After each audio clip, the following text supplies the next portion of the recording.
You couldn't ask for much better of a break. The only sticking point is getting out to the left-hand side of the table for the blue 2. Does he play with topspin on the left-hand side and try and spin it round in between the 3 and the 4? Looks about all he can do is to try and force the white ball back into the middle of the table. This is missable because of the pace he's got to play it at.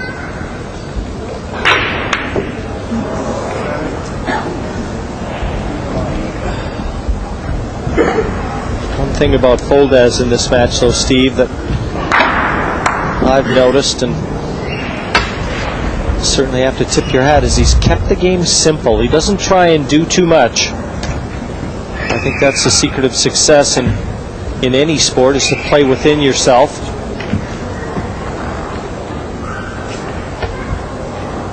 He seems to have certainly handled the pressure very well here on the main table, in an arena where Alex Pagulayan has been very dominant.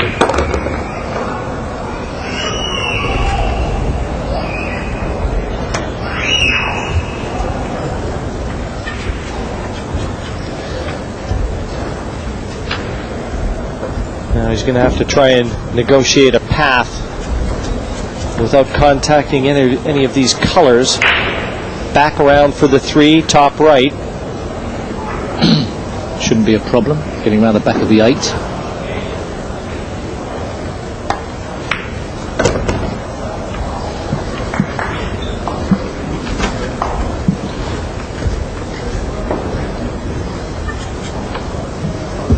Looks to have done all the hard work here.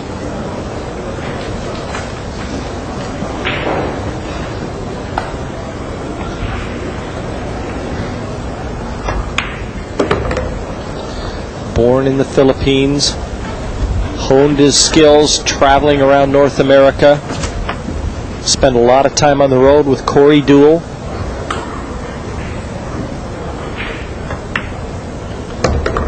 And how lucky would you have felt running into that young pair? They dropped by the local club for a couple quick games, and you feel like they may have just received their cues as Christmas presents. Meanwhile, they could pick the eyes out of a rattlesnake at 100 feet.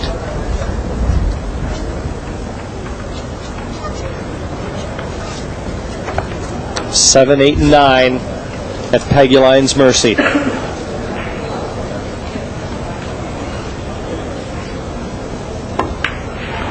There is a possibility that Pagulayan could face Corey Deuel in the final. They're in separate halves of the draw.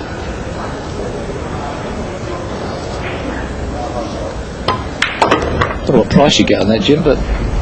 Well, that would pit two 27-year-olds, the future of the game, on center stage. But right now, Alex's focus is to try and stay on course for that final. 6-5. He pulls one back here against Foldez. It'll be Pagulayan to break in rack 12. Foldez had the first look in. It was the missed one there that opened the door for Pagulayan.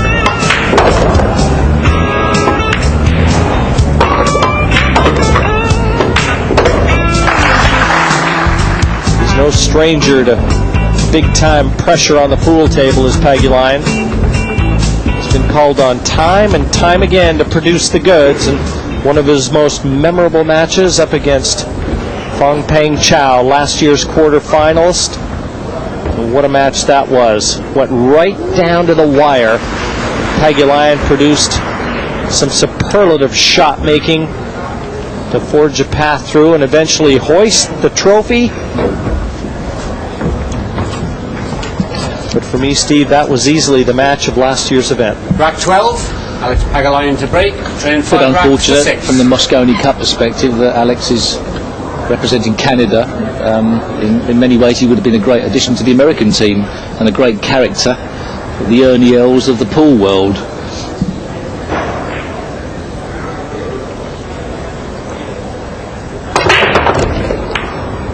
Cue ball's kicked. And it doesn't look like it's going to land good on the one. He parked it in the middle. But unfortunately for Alex, not to be left there. 2-ball careening off the angles and taking it out of position.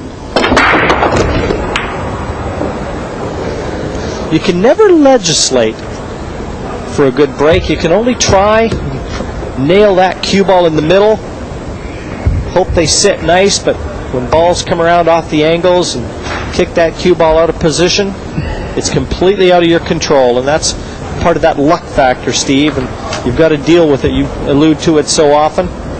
You've got to be mentally tough in this game. Too true, Jim.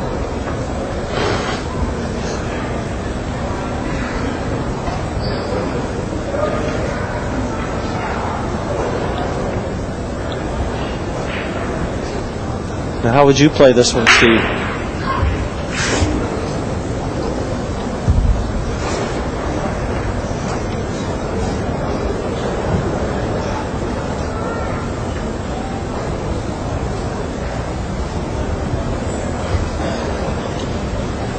Well, it's a risky bank. What else does he do? Can he play the push out? Sometimes, even if you can see the ball, the push out's not a bad option. The double kiss? That doesn't look good.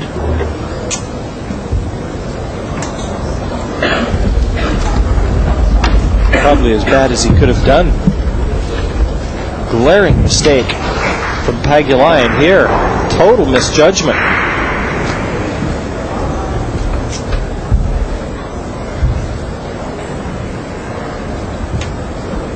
Trailing 6-5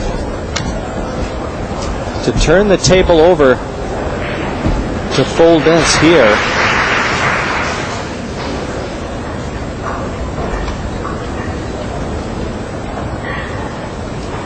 One good shot from the 1 to the 2.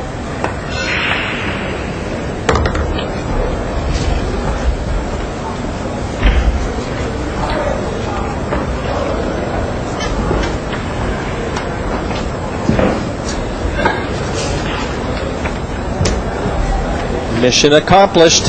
Vilmos Fuldez on course to go 7-5 in front of the reigning world champion.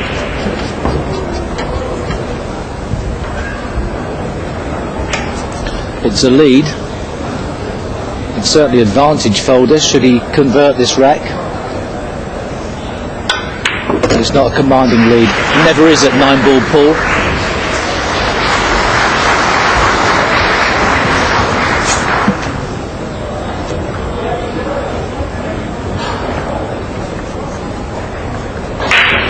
Steve, at what point does Fuldez start to feel the pressure in this one? In this rack, possibly not. In the match, if Fuldez was to get to 8 racks, perhaps the pressure would start to build, trying to clear up to know that he would then be on the hill and breaking, so to win the 8th rack would be a bit more pressure. I'm not too sure that will come into play. It's just whether Pagulayan can try to start to stamp his authority more on this match, and he's running out of time, obviously. I think the next rack should Fuldez make this, and he's made a bit of a botch of it. Yeah, it's just the wrong side of the 6. He can play sort of stun it into the middle pocket with a bit of insurance behind the brown 7.